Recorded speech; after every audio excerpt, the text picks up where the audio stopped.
What's good, Wagering World? It's your boy Five Star in Vegas, broadcasting live as always from beautiful Summerlin, Nevada. This is the Wagering World. I'm in here with the OG of the show.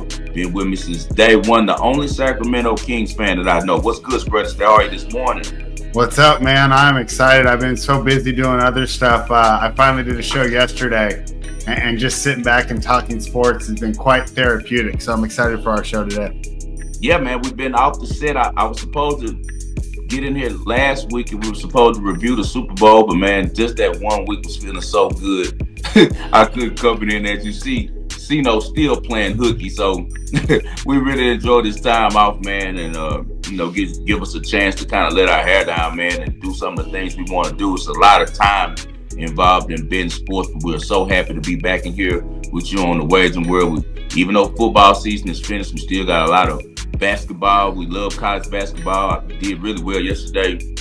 Me and Hakeem were hanging out in the wind, cleaned the whole board, man, with 9-0 on college basketball yesterday. And the group had a 14 parlay. And then we also did really well this morning on tennis.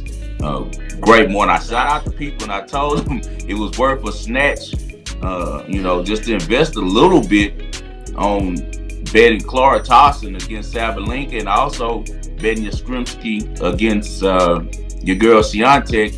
And Yastrzemski plays a tough first set, loses the second set. She reminds me a lot of a young Ostapenko, so I know she troubles Swiatek. She hates playing girls who are really aggressive like that, especially on hard court. And Yastrzemski pushed her the first set, and she's beaten her before. So that was a good investment, but we hit the Towson, man, at plus 500 against Sab. She ran through us. Towson, if she could get healthy, could actually become a top 10 player. She has that type of power. Not a lot of movement, but she's sneaky, kind of good on defense. And Sabs, for some reason, I don't know why, Spread, they have Doha, and then they have the next week Dubai, both thousands, both masters. But the girls and the guys kind of drop the level when they get to Dubai. You notice that? Yeah, it seems like it's too much, right on the heels of the Australian Open too. So kind of just the problem with the season being too long.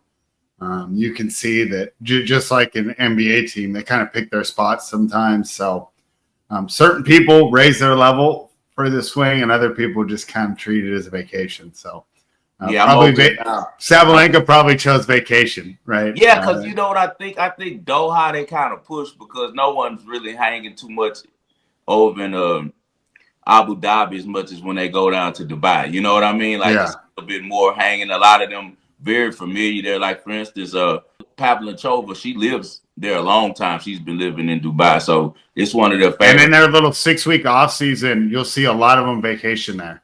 Yeah, so it's a place they want to be. Yeah, so I think they like, hey, we'll take this L, go to my spot and hang for a little bit, and catch up on some things. Nothing wrong with it. I'm over here watching Greek sport now play Berrettini. I took Greek sport. We'll see how that ends up.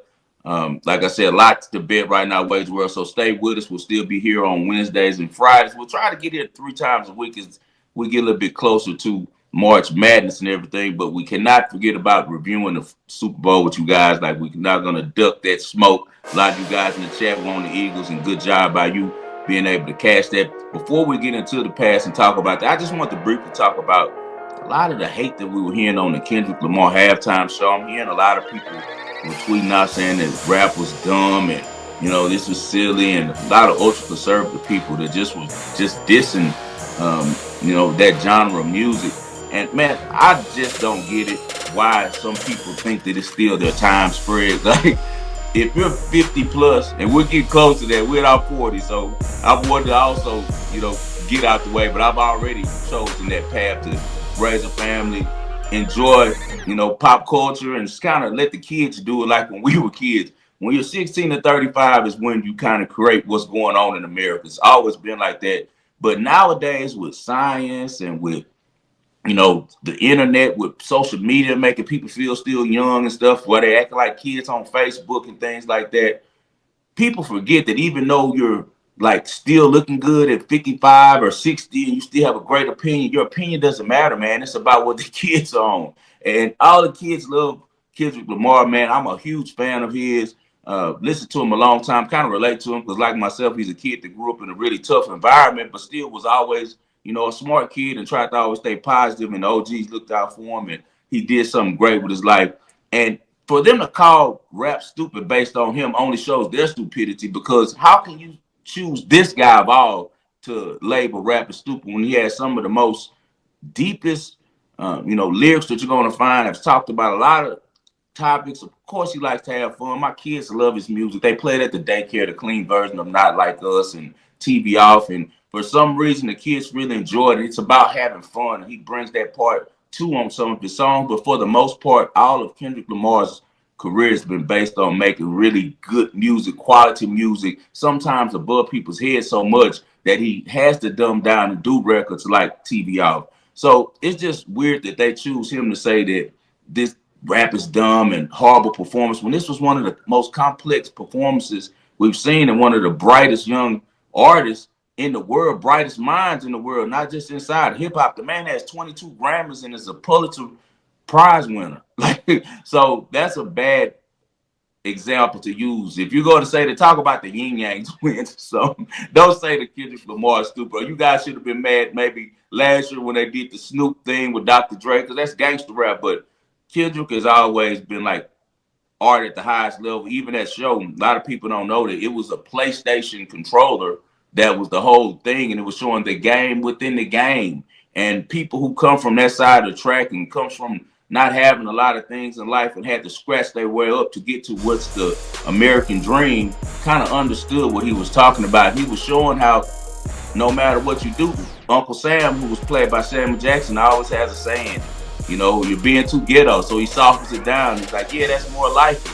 And he tries to control him and make him play the game the right way. But at the end of the day, he shows by doing Not Like Us that I'm never going to be a guy who just follows the rules. I'm here to still represent where I came from. And that's what we're about on the way to where we do it for the underground and underdog. So I really felt that performance, and I really was disheartened by some of the stuff I heard on X. But old people, remember, you're old now. Even though you still feel good, you work out, I'm glad for you, man, because I'm doing the same thing. I'm taking care of myself. Step out the way and sometimes understand that it's a new generation. They tweeting out talking about, why don't they bring out Kenny Chesney and stuff? I'm like, what? What did you think about Kendrick Lamar's performance, Spread? I know that you're a big hip hop guy and you've been listening to Kendrick a long time as well. Yeah, I enjoyed the performance. For what you're saying about the negativity, and this isn't just social media. This goes back to the news back when we were kids. Negativity sells. If I got on there and I go, hey, it's a pretty good performance, probably get 3 likes or retweet. If you get on there, this sucks, this is terrible, right? You're going to get 38 replies, 40 quote tweets, right? Algorithm kicking in for you. Yeah, so not surprised, but you mentioned us being older. I kind of did feel old because, let's go back to last year's performance, right? You're right. Probably knew the words to almost every single song. Yeah. This year, I'm sitting there recognizing, like, this dude's a dope rapper. I mean, this is like high level hip hop, but I actually didn't know a lot of the songs. He's the first underground artist that has crossed over to mainstream, but he's so highly, has so much accolades that he was able to be placed there. And then he made the song with Drake. Like, Drake really messed up by bringing the light to him, because he was more like kind of like how we are, man, on here. We're for the nerds, man. It's just, like people who care about the art and come here and know about the ways of the world. They know about our high percentage. They know we really know our stuff. But outside in the popular world, we're not really known, and that's the same way how Kendrick was. He was just really a guy who was known by real artists until Drake, for some reason, had a bone to pick with him and made it. Well, now, he wanted to make mainstream hits. And like, okay, so she's saying that it's all about the hits. Let me make some hits too. Yeah. Highlight though, Serena Williams. She brought it back from the Olympics. She looks in shape, dude. Yeah, she wouldn't have got herself together, and that's another. She looks fit. She can make a little comeback right now. She can play some Indian Wells. She looks fit. She's not playing. She's not playing. She looked way more fit than when she was playing. Yeah, but you know what happened? That's how social media works, negatively and positively. They were attacking her and saying so much about her weight on social media that she just went crazy. I don't know if she had a little help from surgery or. The other thing is, she was rushing back to try and to play right away, and she kept getting hurt. Yeah. I think that now that she's not pushing herself to play, she's not pushing herself in the gym, and she could do it the right way. But I was really excited to see it. To me, that was the highlight of the whole thing. I Tennis love nerd, right? That was my favorite part of the show. I loved it, and it's simply because like Drake did say something about her, man, and her husband, and it's like they did used to date, and it's Yeah, a lot of things that was. It was so many double entendres yeah, about that show, man. It was meanings within the meanings, but it was a great show, and if it was beyond your thought process, that's fine too, man. Because it's been so many shows that I remember growing up watching where they had some popular rock group like Chicago or somebody, and I didn't know anything they were singing, had never heard the songs. But guess what? It was okay. We still lived the next day. Sometimes it's not your generation anymore, man. And you have to understand things change. Wagering World. We got to always remember we're going to evolve or we're going to become extinct. Let's be smart enough to evolve with the times as long as they don't, disrespect your beliefs and your belief system. All right, man, let's go on and get to the past spread and talk about this horrible Super Bowl for the Wagering World. yeah, man. I mean, we got to come on here and eat our crow. And yeah, we're a little late, but to be honest, that doesn't do the result. I'm sure if we won money, we might not even be back till next week. Right. All right. So my main takeaways. This was the 59th Super Bowl, so 108 times. Only the fourth time that a team chose not to blitz. I mean, that was the key to the game. I knew we were done at 17-0. Yeah. I had a lot of people said, oh, in the second half, I knew it was over. I knew we were done at 17-0. A lot of the key to our handicap was going to be the Chiefs' ability to perform under pressure and for Spags and Mahomes to perform with the game on the line. If the Chiefs were going to lose, this was a blueprint. You had to do it. You had to make sure there was no doubt, no magic there at the end. And so you got to give the Eagles credit. It was a team victory. I know the real MVP to me is Howie Roseman. I mean, when was the last time that guy missed on a draft pick? Yeah. And it was evident because they were deeper all around.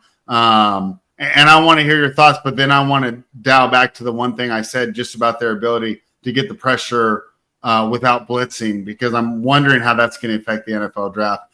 Talk to me about what you saw in that game then, and then I have a question for you off what we saw. Just bad from the start. Andy Reid's weakness came back and showed its ugly head, and that's not protecting his quarterback, man, and throwing too much. They came out and ran 6 straight plays where they were throwing the ball, 6 straight dropbacks, not play action or anything like that. Very disappointing. Joe Tooney's finally exposed it. They had been hiding him all season long. He was completely an issue. And with them coming through the AFC, I guess that the Texans should have exposed them, and we really based our handicap on the fact that I thought that the Texas defensive line was equivalent or better than the Eagles, and it ends up that no, the Eagles were a little bit better, and it wasn't a big change at all that was made by the Eagles' great defensive coordinator, who finally, gets one he deserves and well deserved. He just did the same thing that we saw that was the handicap for Brady. And that was rush 4 and drop 7. It works against any quarterback. If everybody's covered and you have pressure within 3 seconds, you're not going to look good. We saw Mahomes lose his other Super Bowl in the same manner against Brady, against Tampa Bay, where the same thing reared its head, and that's not being able to block up the 4 pass rushers with 5 guys. And I remember Lance Zierlein told me, and I was so surprised. Remember, I came on the show, I was like, Lance is saying this is going to be a blowout. And I was like, what the hell? I guess he got the script. He works at that. So he had the script already, because I did not envision the inability for Andy Reid and for Mahomes to make adjustments. Like, if you see they're getting the instant pressure, and we saw this with the Tampa Bay game, that's what makes you look at these games kind of sideways sometimes, man, because it just didn't make sense to me that you don't make any adjustments. You don't go to the screen game. You don't try to run the ball at all. And another thing that I remembered in this game that was huge was it was about to become a defensive struggle, I felt, and Kansas City's defense was ready to, like, we're not getting the best Mahomes tonight, not the best offense. We're going to have to step up and keep us in this game. and man, they got a bad call on a PI against what was that? Was that against McDuffie? And they called it a personal foul. He's going to make a play on the ball, and the receiver's head comes down, reaching for the ball, and he accidentally makes contact, and it snowballed after that. The Eagles end up scoring that drive with a touchdown pass to.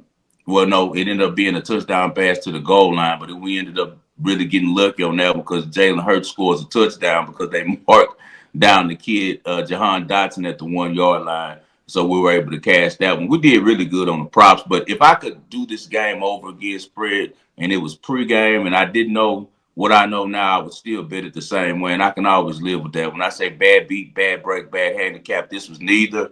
It just didn't go our way because we use data when it comes to betting. Mahomes had never lost in the dome before. he had he had always showed well against other great defenses. He had never lost to the #1 pass defense in the NFL before. He had put 37 points up per game against them. So why would I think that something else different was going to occur this time, even though something different did occur? So it didn't go our way, but I can always live with betting on the best. And as I gave you guys a little speech about on Ski Show, and hopefully, you understand from the way that we bet that we didn't take a lump because we don't look at the Super Bowl as a game that we're going to go crazy on and bet our whole life on. Like, it's no different than any other One game. unit, Yeah, yeah, lost a yeah, unit. yeah, maybe To one me, unit. that's the same as Hornets Lakers. Yeah, Same amount. exactly. Yeah. Exactly. So we lost that, but we did so well on the props that we were able to, have a really great Sunday overall. Go ahead with the question you had. All right. And So then run into running by the props. Let's go over the props that we hit after you do that. we know the NFL is a copycat league. Right.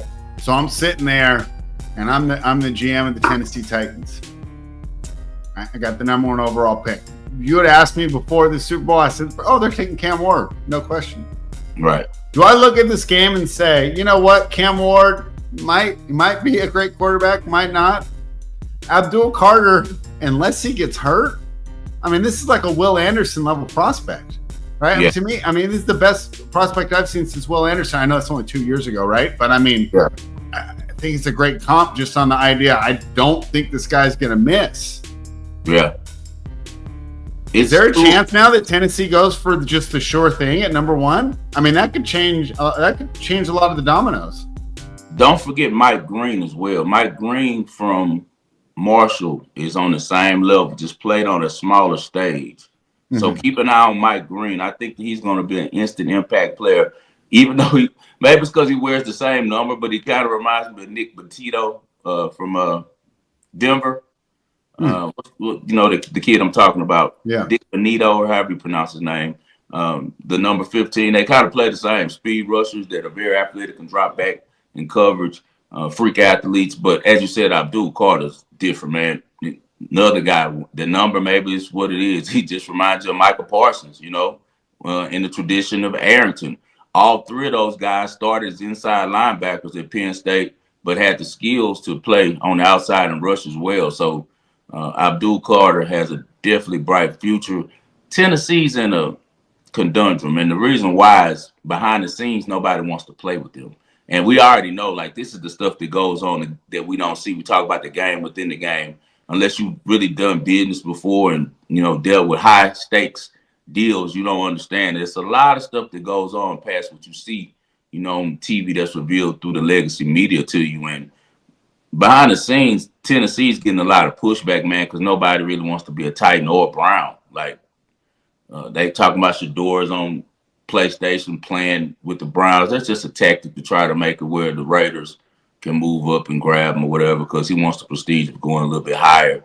And I'm sure that somebody's going to make a move because we're getting a lot of bad press on these quarterbacks. Cam, he's getting the bad press strictly because he hangs around some guys like Allen Iverson type situation, but now he's hanging more with Shador, and Shador's a good dude. And, even though they move with the energy of the youth and on, the hip hop swag stuff, they're going to do right. So that's better for him. But his background in Houston and stuff, I think he got some family members that are kind of, some street guys. And I think that a lot of teams have got word of that behind the scenes that he was hanging around that type of stuff, and they're worried about when they give him some money. As you see by, he has a really, strong attitude. As we heard, he just did the interview and said that if you don't draft me, you're going to regret it. I'd be careful doing that if I was Cam, because the last guy that did that was Josh Rosen. Josh Rosen, He right? That's didn't, the first thing he I thought didn't when I do read that too quote well. too. He didn't do too well. So be careful, man, but being arrogant. Before the fall is always pride. So just kind of calm down, bro, and relax. We know that you can play, and I think Shador's is more just jealousy and hatred, bro. If the people involved didn't like his dad, they're not gonna like him, because the way that Dion moves kind of offends certain people the wrong way. He doesn't do anything; he's just being himself. But some people feel like that, they just don't like the guy. So since they don't like the guy, they don't like his kid. But anyone who watches football like we do, Spread, we've been talking about it for 2 years. Like, Shador is everything that we talk about in having a franchise quarterback. One, he played amongst talent that wasn't that good against top talent, where he was taking an ass beating, wasn't getting blocking. He said one thing at that interview, and if you notice, they played better after that and started blocking better for him. But before that, he had never said anything, just getting destroyed every week. And what did he do, Spread? He still led the Pac-12 at the time in completion percentage, and the next year the Big 12 in completion percentage. He throws one of the most beautiful balls we've seen. We've seen the team blow leads, and at the end in the fourth quarter, he had to make some magic happen and threw some of the most memorable Hail Marys we ever saw. I've never seen a quarterback have the accuracy from 60 yards to scramble around, set up a pass, and know that I'm going to go back shoulder to a guy 60 yards down the field. He's special, man, and it's just his ability to throw the ball is just different. His floor is going to be Jared Goff. His ceiling is Tom Brady, man, because that's who's trained him and that's who's taught him all the secrets of the trade as far as in ball grip, ball placement, anticipation, and you can see it. He throws guys open, and that's something that you can't teach. And also the struggle of going to Jackson State. Jackson State was the floor mat in the SWAC. A lot of people watching the show don't know about the SWAC. I do. I went to Grambling University, man. My whole family went to Grambling University. The SWAC was part of my life. I grew up in Monroe, Louisiana, 45 minutes from the campus. We went to homecoming every year growing up. Grambling was a powerhouse. Southern became a powerhouse later because they were Grambling's rival and were trying to keep up with them, so they started spending more money. A lot of great alumni from Southern was able to pump back money into that university. Jackson State was garbage, man. Even when Walter Payton was there, they sucked. I don't even think they won a game in the SWAC the year he was there. Dion wants a job at Florida State. They won't give it to him when he comes from Dallas and says that you've never coached before. Jackson State takes a shot on him. He implements his program. Immediately you see dividends as they win the SWAC the next year, win the Celebration Bowl before taking a job in Colorado. Go to Colorado.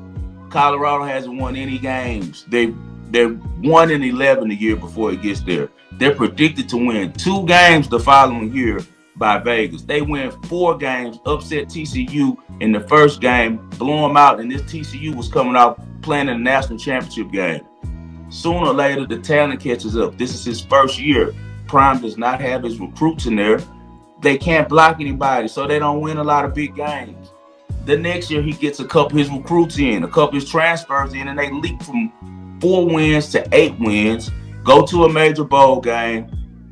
This kid wins the Walter Camp Award, breaks every record for Colorado for throwing the ball. And guys saying they don't see a pro in that story, it sounds just like a good pro to me, because in the NFL, it's not easy, bro. It's not easy. You're not going to get things your way. And this kid is used to dealing with adversity by having lesser guys blocking for him against better teams.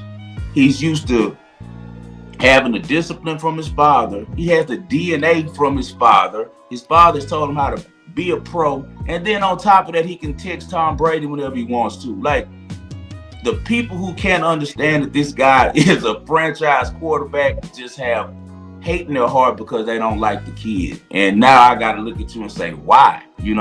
What kind of person are you? Right? When I break it down like that, people should see it. But if they don't, guess what? We just hope the Raiders get them Spread. Yeah, definitely do. I'll review these props real quick. So obviously, got the game wrong. But on our props, we went what? 4 out of 5, 5 out of 6. Yeah, yeah, we're The really only good. we'll start with the only one we missed, and hey, I love this one, and it was the Mahomes over on the rushing yards. And once again, just to go back to the original thing, if you were going to beat Kansas City, you were going to blow them out. I didn't see them win a close game, and I think because of the fact that the game wasn't that close, that was one of the main reasons we didn't get over there. I mean, not to mention, at one point, the Eagles had 10 first downs. The Chiefs had run 10 plays. So Yeah. always tough to go over on your offensive props when you don't have the ball.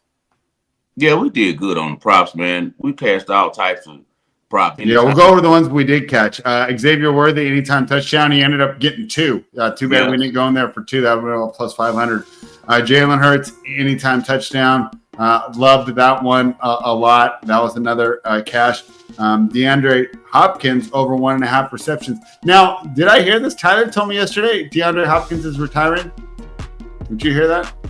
I don't know. I wouldn't doubt it if he does, because I mean he's made a lot of money, and he's one of those guys that he'll take the Ocho Cinco route. Like, I did the best I could do, but I'm not tripping. Like, because Yeah. look, And where I he's definitely came not the from. player he was when he was in Houston, Yeah, right? he knows So, that, bro, because it exposed him with Kansas City that he wasn't. Because with Mahomes, he should have popped a lot more than he did. And Yeah, I thought he old, would. man. But they did get him a touchdown in the Super Bowl, which was a really good thing. And he got a touchdown in the Super Bowl. So yeah, I'd love to see that. And then Saquon under.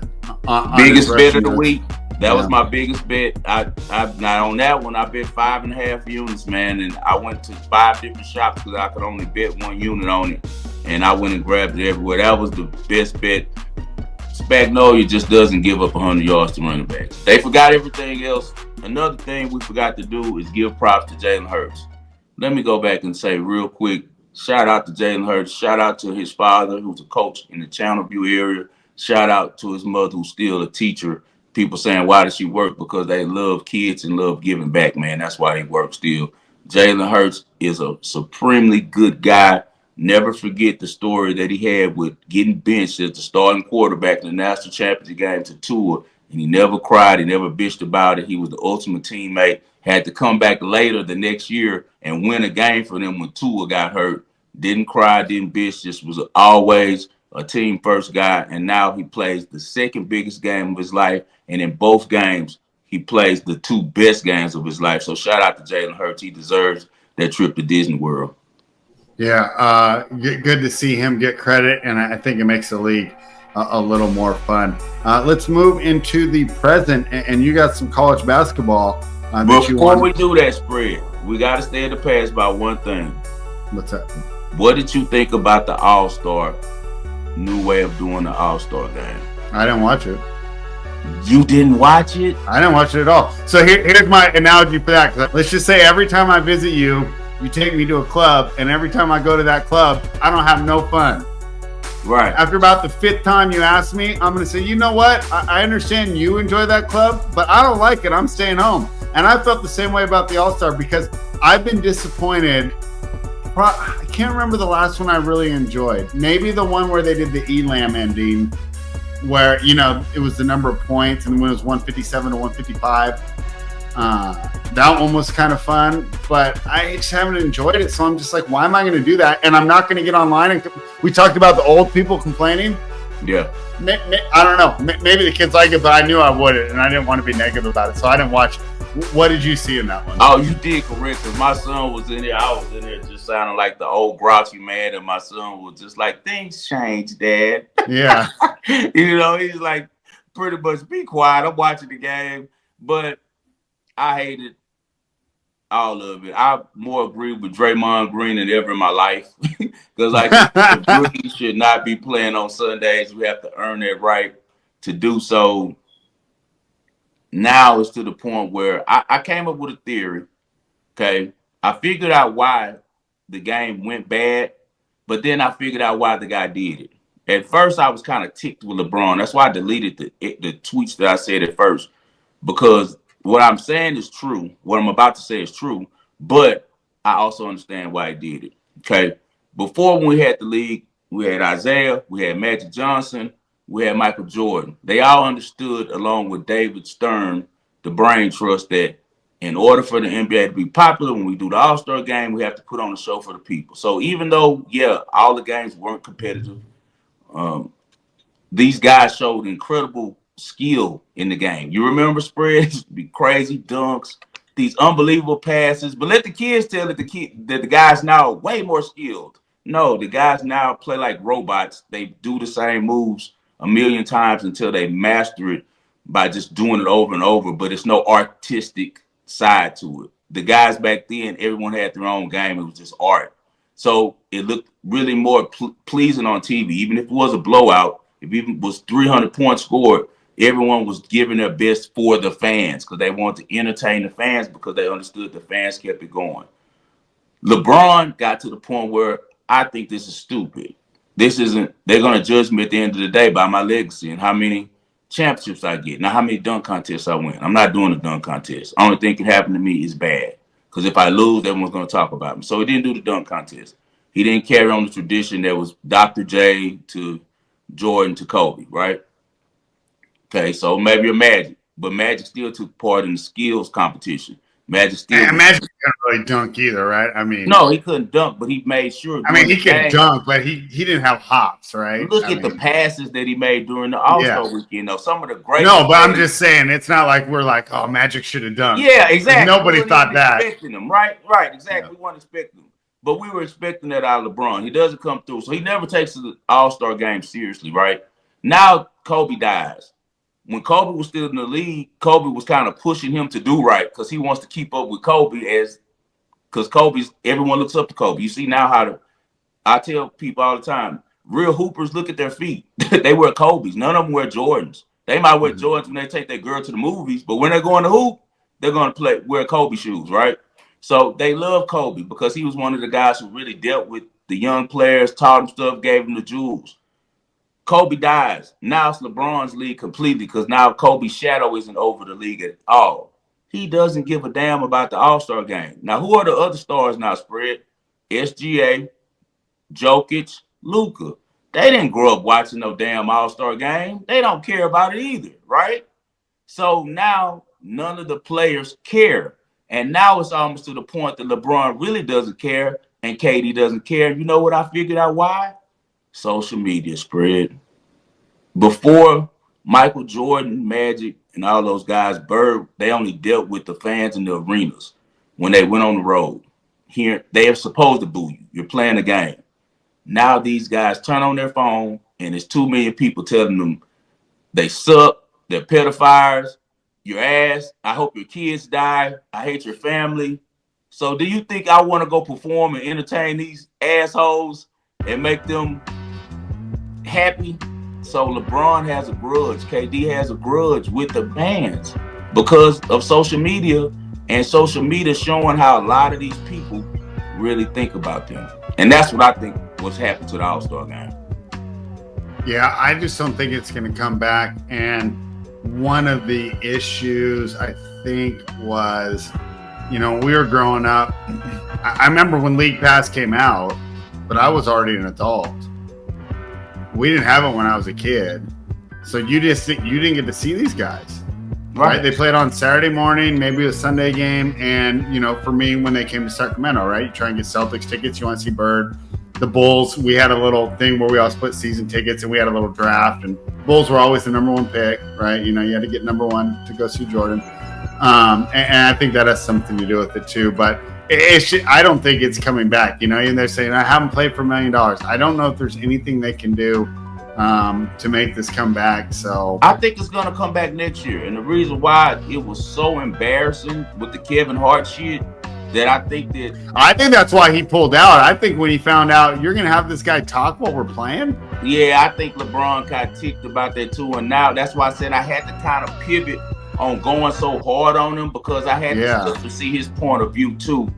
And I think that you're right about that. Like, this is a clown show. You got the kids playing on Sunday. We had to earn the right. You're making jokes while we're playing. And then, not only that, do you remember how prestigious it used to be the MVP of the All-Star game? Yeah. Like, so they have to find that again. It all started when they did that Team LeBron, Team KD shit. Ever since Yeah. then, that just keep it East and West. Guys used to care about representing their coast, you know. So I think that next year's going to come back because I've already seen Ja Morant seem like he's going to get involved. And he says Giannis is saying that he's going to get involved if Ja does. And now Aaron Gordon saying he's going to get involved. We see if Zach LaVine does. That's a hell of a dunk contest. And I'm also hearing them talk about doing a one-on-one contest. That's Mhm. something that people have been waiting to see. That can be something huge if they could pull that one Who off. would you pick if they had one? One-on-one right now in the NBA. Hmm. I'll tell you, That I'd pick AD. I was gonna say that, but crazy as it sounds, man, it probably would still be LeBron if he's healthy. Because what he's gonna do is he's gonna bully you. Mhm. Like, who's gonna stop him from going to the But ring? we saw that in that one finals. He can't contest that KD shot. He can, KD's but just now too KD tall. can't miss though. What's up? KD can't miss though, because LeBron is Yeah. just gonna back I him just don't down, think he run will over. though. Like you can't double. There's no double team coming. It's just one Now guy to beat. Kyrie and Curry, if they do about I don't weight think a class, small guy can win it. I think they should do about it, like by like maybe class, like by height class or Yeah, something. they should actually. They Yeah. should do a less than 6'6" and a 6'6" and Yeah. over or That something. would be dope. Now, if they do that, I think we come back. Because I'm not going to just give up hope. But I can tell you one thing. Adam Silver has a huge disconnect with the base of the NBA. And the base of the NBA is hoopers, because that's the only ones who can still stomach watching the product because they love watching basketball so much. They still watch it. Right. Yeah. And bettors, sports bettors. Mhm. Sports bettors are mostly manly men. You know how we are. We those type of guys. So he has to figure out a way to. It's right now he's doing too much stuff for the sponsorships and to stay politically correct instead of making it about competition. So hopefully he can figure that part out. He doesn't look like a guy who's dealt with a lot of pushback in his life. I don't know his story or anything like that. I heard David Stern kind of handpicked him and already told him that he was going to be the guy. Didn't he put him in there before he even died, right? Before Yeah. Stern passed, right? Yeah. So he's been the commissioner a really long time, but people are saying, like, how do you get rid of a commissioner? But the owners aren't going to move him when they're making the most money they've ever made. You know they're making the Right. most money because the players are getting paid the most. If I'm paying you $50 million, think about it, guys. How much money am I making? If I could pay you $50 million and Right. you're a bum, you don't do anything. So we'll see, man. I hope that things get better because we all love the game of basketball, especially on the wagering world. Let's jump into the present spread. All right, but let's move to college basketball world. Alabama heads to Missouri. Pretty short spread here. Missouri laying 1.5. What do you got in this one? Yeah, this was going to be a real exciting matchup, man. The SEC's turned from a football conference is now, you got to say, the Big Ten is on top in football, and the SEC is now the best basketball conference in the whole United States. So they switched positions because you remember it used to be the other way around. These are really two dynamite teams. Both can really score, play up tempo basketball. Missouri is really good at home, man. 16-1 at home, but you know Alabama's coming off the upset loss to Auburn at home. Well, I guess it wasn't the upset.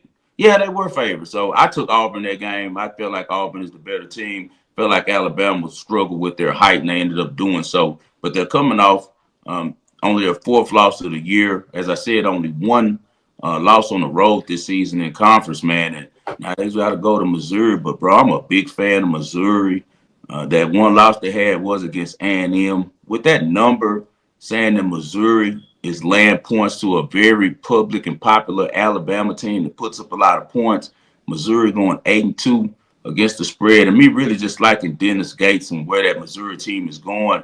I really like their offense, man. They have some transfers in. They transferred in that one kid from Iowa that's a really good player in Perkins, man. And they have a bunch of shooters around them. They also have a really good forward that transferred in as well from Texas. I'm going to roll with Missouri to get it done at home, man. I think that even though it's difficult to imagine Alabama losing two straight, the SEC is a gauntlet, man. And I think that Missouri will be really fired up at home for this game. So give me Missouri as an official play. I'll just do the money line at -130. Sounds good. Vanderbilt heading to Kentucky, take on the Wildcats. Wildcats laying 5 points. Who do you like? This line in itself is telling you what type of team Vandy is. I've been a fan of them. I've been betting them a lot lately. Really big on their backcourt. They got Jason Edwards, who I don't know how this ended up happening, but man, he plays exactly like Darius Garland. I don't know if they're close to each other. I need to look it up and find out, but his game is literally just like Darius Garland's spread. You know, Darius Garland just went to the All-Star games, having a phenomenal year at Cleveland, but he came from Vanderbilt as well. But they have a guard that plays just like a man, shoots a really high percentage, a 50, 40, 90 guy, just like Garland and Jason Edwards. And they also have transfer AJ Hoggard, who's a really strong, physical point guard, makes a lot of good decisions. Sometimes he does, at the end of the game, try to be superhero and shoot it just a little bit too much. But I like the way that Vandy puts the ball in the hole. I also think that Kentucky's a really talented team. Mark Pope, first year running things in Kentucky. Now that Calipari is gone.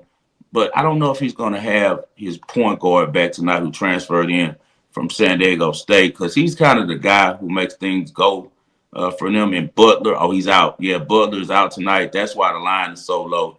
Butler's out, and they also lost Kurt Krischer, who transferred over from Arizona. And they also lost, so they're missing all three of their point guards. Jackson Robinson, who transferred from BYU, three really solid players. With that said, man, it looks like Vanderbilt's going to cover this game and maybe pull off the money line, man. That it's baked into the line with it only being 5 points. For a team that's going to always be looked at by the public as, you know, just a doormat. No one's thinking Vanderbilt's a better program than Kentucky. But this year, they have even par with them on players, especially with all the injuries to Kentucky. So give me Vanderbilt, man. I think Vanderbilt plus 5.5 is what I'm seeing at minus 120 is a play. All right, liking Vanderbilt there. Let's move on. Another SEC matchup, Arkansas Razorbacks taking on the Auburn Tigers. Pretty big spread here, 15.5 points that Auburn is laying. Who do you like? I don't know, man. Calipari is starting to have his team playing better. They go from not covering 5 straight games by only a half a point at A&M. 16 points is just too much, especially with the talent that I've seen on that Arkansas team. They do have some guys that can put the ball in the hole.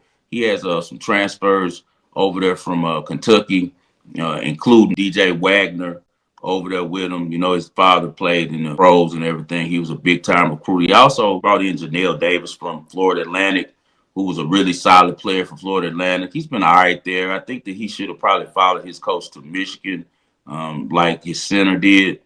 But you know how it is. This is the first year that Calipari is there. He's just now getting settled in. He hasn't paid his guys yet that he's going to pay, you know, to bring in the superstars. I'm sure they'll have a phenomenal freshman class next year.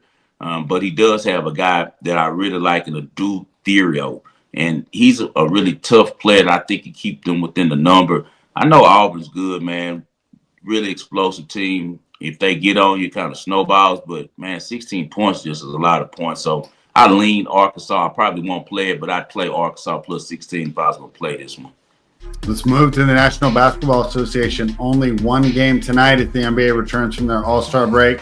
The beleaguered Charlotte Hornets will be in Los Angeles taking on the Lakers. I actually did some research on this one yesterday. And I'm thinking that LaMelo Ball is playing because that's why this line moved. It was 13.5, and it's all the way down to 12 at certain spot. Still seeing the game time decision here on RotoWire. But it's an interesting matchup, I guess, for the Hoopers, right, and the Gamblers. Right. So when we look at Charlotte, they're 26-24 against the spread this year, 11-11 against the spread on the road. But they're 26-17 against the spread as an underdog. So where they've really had problems is when they're laying points.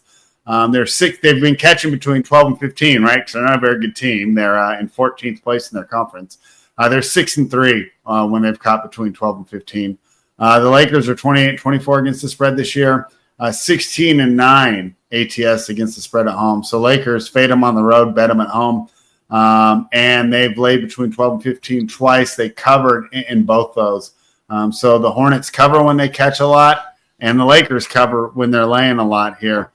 Good way, I think you make a good argument for both teams here. I just simply think this is going to be too much points, especially for a team that has some injury issues, right?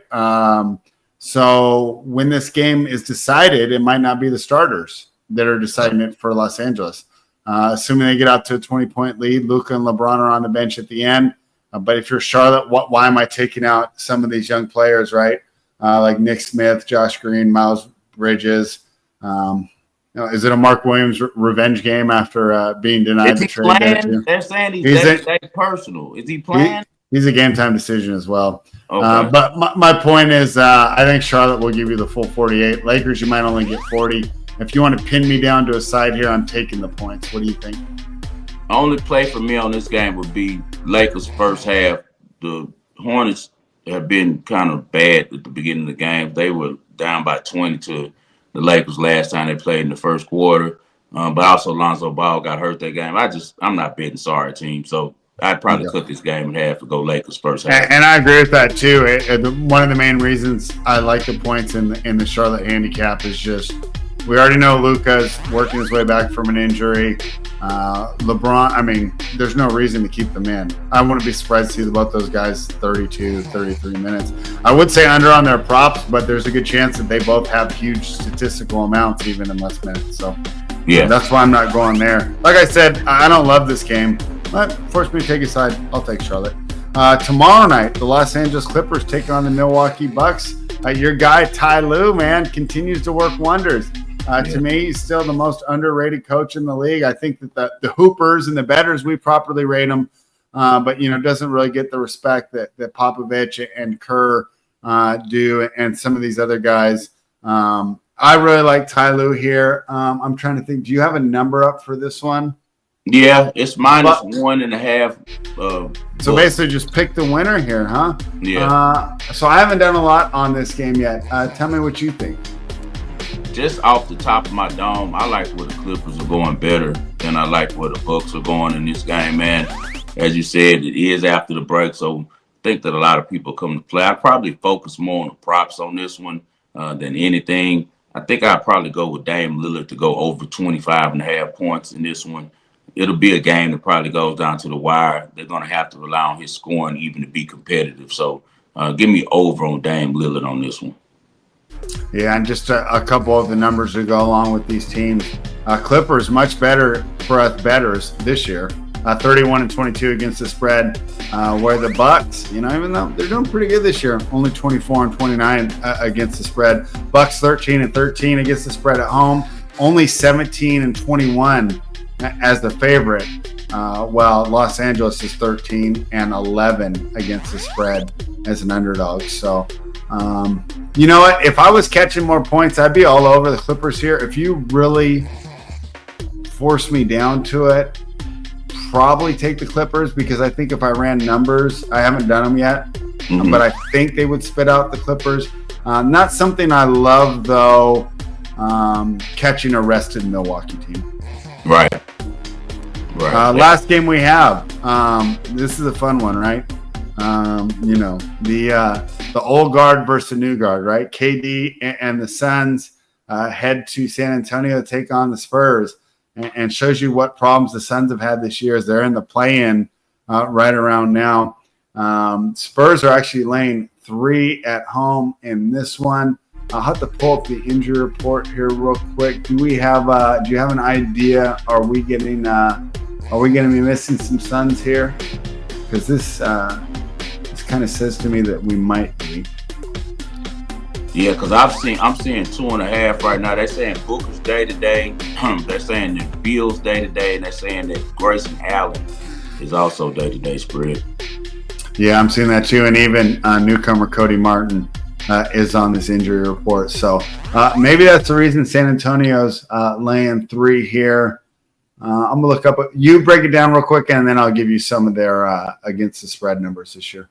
But man, the NBA is so janky right now. Like it's hard to even. I usually take this week off, man. Going into the All-Star and going out of the All-Star is rough. You don't know what these guys did. Who's coming in after doing Molly for 4 straight days? I'm not joking. Yeah, the Suns just are a really weird team right now to even look to bet. Because what the hell are you doing? Okay, so you got KD saying there's no problem in the locker room and calling out Ramona Shelburne saying she's lying. You got Booker always saying he's going to be traded. You got Bill, who nobody wants, who they tried to trade, and he wouldn't allow them to trade him. So it's just a lot of weird scenarios there. Then you got San Antonio, the baby asshole and the OG asshole, because I already didn't like Wimbiani because he made that funny face against the Rockets when he didn't want them to draft him.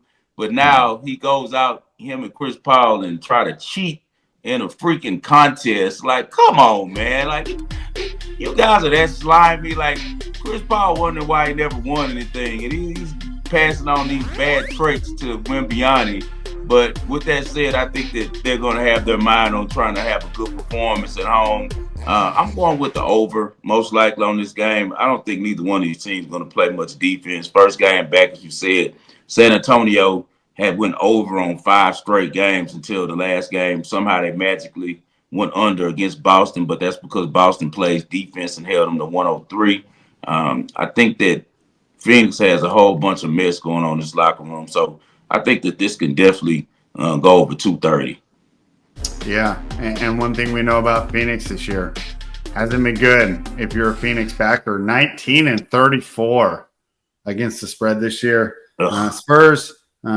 If Phoenix wasn't so bad, the Spurs number wouldn't be that good. They're 24-28 against the spread. But that Spurs 30 to the over. Pardon? Yeah, I was going to pull up the over-under since you gave that. Both teams have played more over than under this year. Phoenix has had 28 games go over, 26 go under. San Antonio, 29 over, only 22 to the under here. Phoenix also 18-9 to the over on the road. So that might be the best way to look at this game. Phoenix is an interesting story, man. I just, boy, talk about a blown opportunity. It almost feels like the way that Westbrook trade destroyed Los Angeles. That Beal trade just ended the window. Because it originally, I just don't understand James Jones doing what he did. Like, I don't think he did because he originally didn't want to do it. What happened? I just don't understand what happened with their coach Monty. I don't know what happened with him, and how did he fall out so bad with Ayton that it kind of just tore down the whole core. Like, what makes you say, I'm going to get rid of Mikal Bridges, I'm going to get rid of Cam Johnson? Like, you've hit gold in the drafts.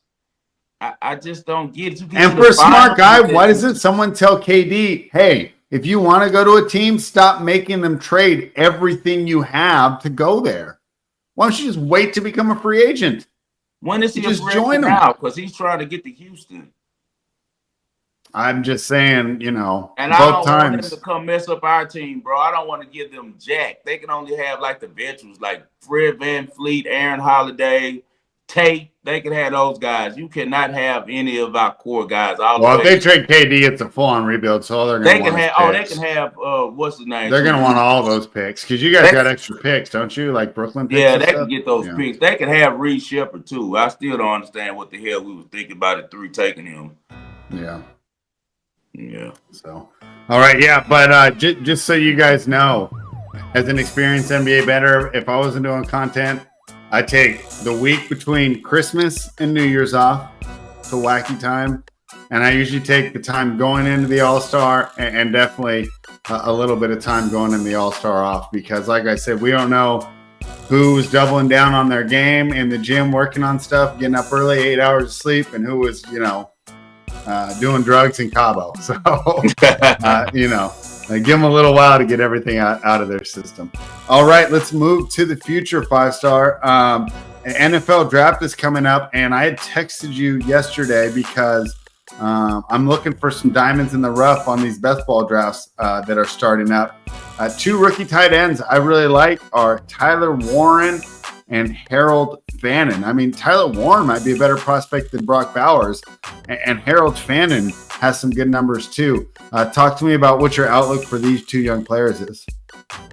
I'm a fan of both. Definitely a fan of both.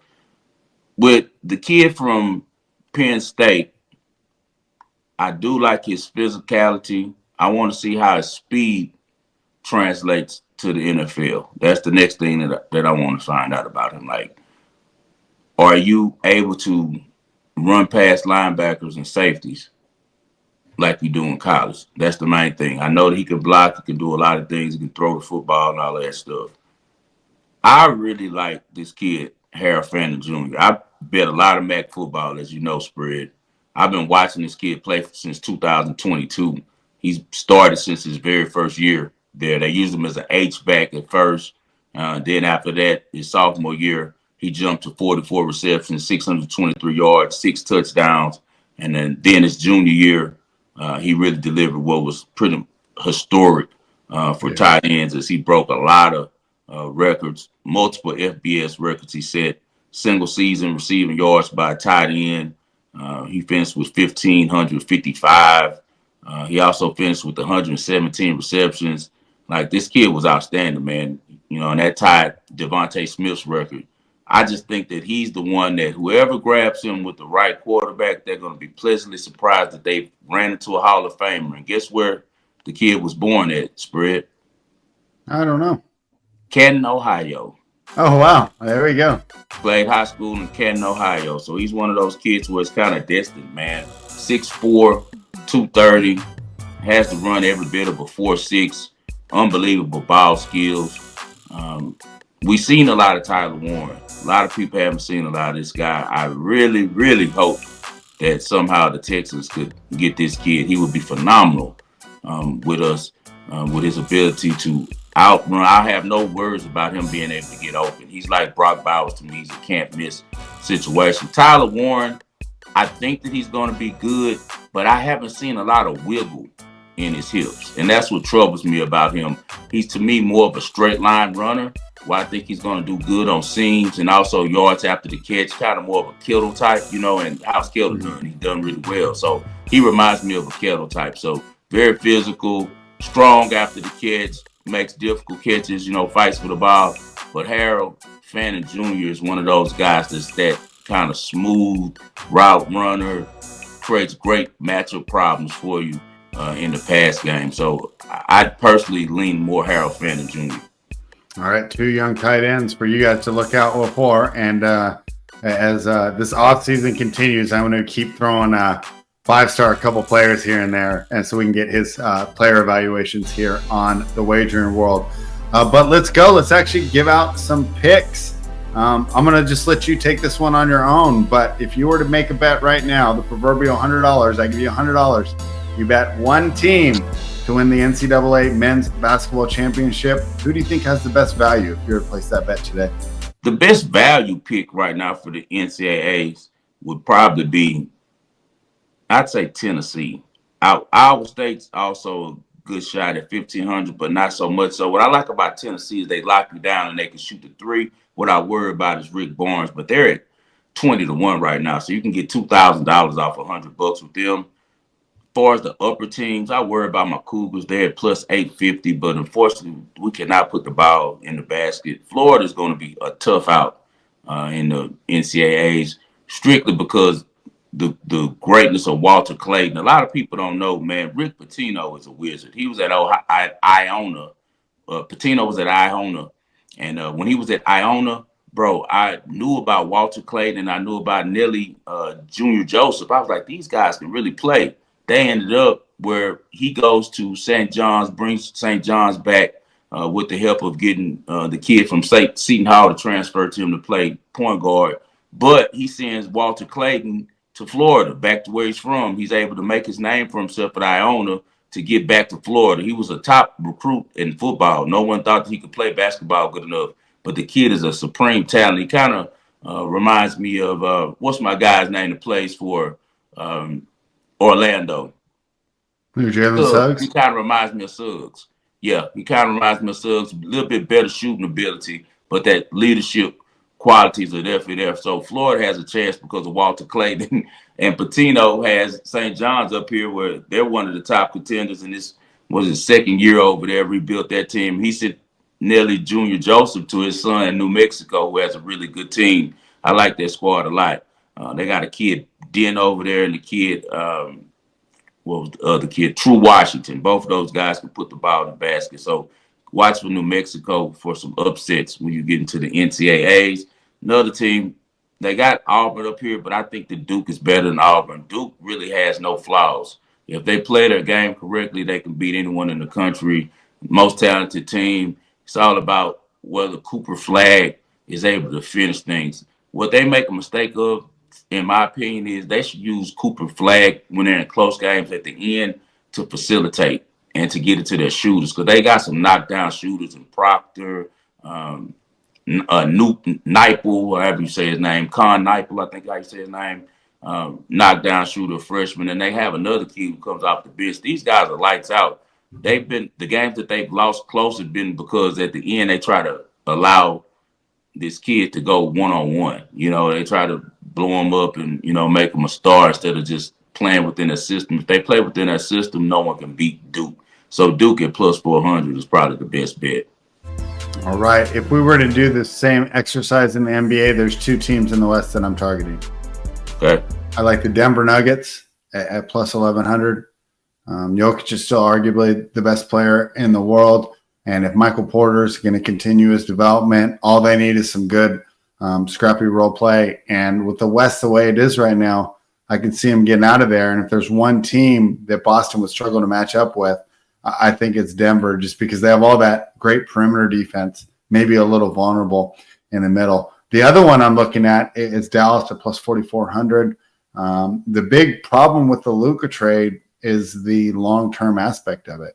But if this was me and you were just playing a 2K season and we were going to turn it off at the end of the year, would have been an equal trade, and maybe even better for Dallas. So when I'm looking at this year, of course, it was disappointing that Davis got hurt in his Mavericks debut, but it looks like he's not going to need surgery. He should be back, and at plus 4,400, you're going to have plenty of hedging opportunities if they can even just get out of the first round. So I like the Mavericks and the Nuggets as futures to win the NBA championship right now. I like that a lot, Spread. So what did they say exactly with Anthony Davis? What's going on with that injury? So they originally did like an MRI to determine if he needed surgery, and it doesn't look like he will, which means he's on rehab, probably middle of March, April that he comes back. So the team just got to stay in contention until then. Okay, and I'm going to approach this one a little bit different. I like the Clippers to win the Pacific Division. They're one game out with the Lakers right now. I think we're going to see the Lakers mail in more games than we'll see the Clippers going forward. As we said before, you got Luka dealing with injuries. You got LeBron. And also, I think that they pretty much feel like if they get in the tournament, they have a chance whether they're on the road or not. Whereas, and I think that Ty Lue is going to kind of concentrate on winning that division and getting better home field advantage, because he spoke about it a lot last year about the fact that we're going to need Kawhi Leonard and, at the time, Paul George to play more games to help out Harden. Because, look, these guys got to understand that regular season matters. He's like, we keep getting in these situations where we're getting these game sevens on the road. So I think he's going to take a little bit more serious. So at plus 270 for the Clippers to win the Pacific Division, I think that's a really, really good number. As you see, Kawhi Leonard is back, and he's just now getting back to his game. Another thing I like about the Clippers a lot is that the Clippers will actually play defense. A lot of these teams, man, they're not going to play defense, whereas in the Clippers are. And I also think, I don't know if they can win the championship if they got there, but I do think that they have a chance to win the West. You look at the West, you got the kids up top, Rockets, Thunder, Grizzlies. I don't expect much from those teams in the playoffs. The Thunder a little bit, but still at the end of the day, I think that what rears his head for the Thunders, they're still kind of lighting the ass. Like people don't realize that Chet is a thin guy, man. I think they're going to have to get another athletic big to go beside him and let him more become a four, like Anthony Davis is doing with the Mavs, because I just don't think that they're going to be able to stop guys like LeBron on a rim run or Jokic. So I think that the Nuggets is a great pick by you. The Lakers are a good pick at plus 575 off the fact that we know that if LeBron's healthy and Luka is healthy, they're going to be able to outwit people and play and make plays. Same with the Clippers. When you need a basket at the end of the game, who else do you want more than James Harden creating for you and getting you either an easy look and open shot to Norm Powell or to Kyrie Leonard, or being able to take it himself for either a lob to the rim to a big, or for a floater. So I think that situational basketball is huge in the playoffs. Situationally, I love Denver at plus 550 to win the Western Conference. I love the Lakers plus 575. I like the Clippers plus 1800. Just like you saw an All-Star game, it's always about the OGs. The vets are going to always be able to outthink and outmuscle the kids. So that's what I like on that one. All right, there we have it. Ball and parlay. Who you got for us? Man, we're going with Clara Towson, man. I think that Clara Towson is on fire right now. Beating Sabalenka has to give her a lot of confidence moving forward. She's going to face Linda Noskova. Noskova's a good player. She's kind of topsy-turvy. Great win over Pagulia last match. I think that this one goes 3 sets, but I think that Towson does out-hit her.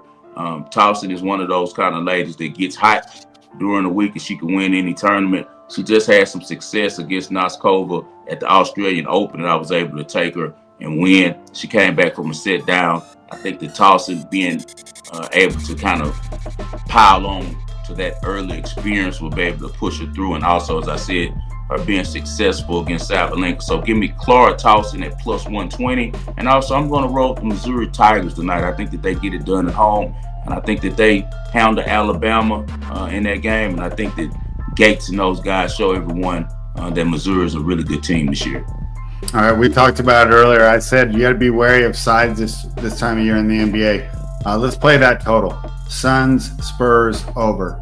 A lot of good things trending in that direction. And if they have been partying, the defense is going to be the first to go. So give me the Spurs and Suns over tomorrow night. Hey, guys, we're so happy to be back with you.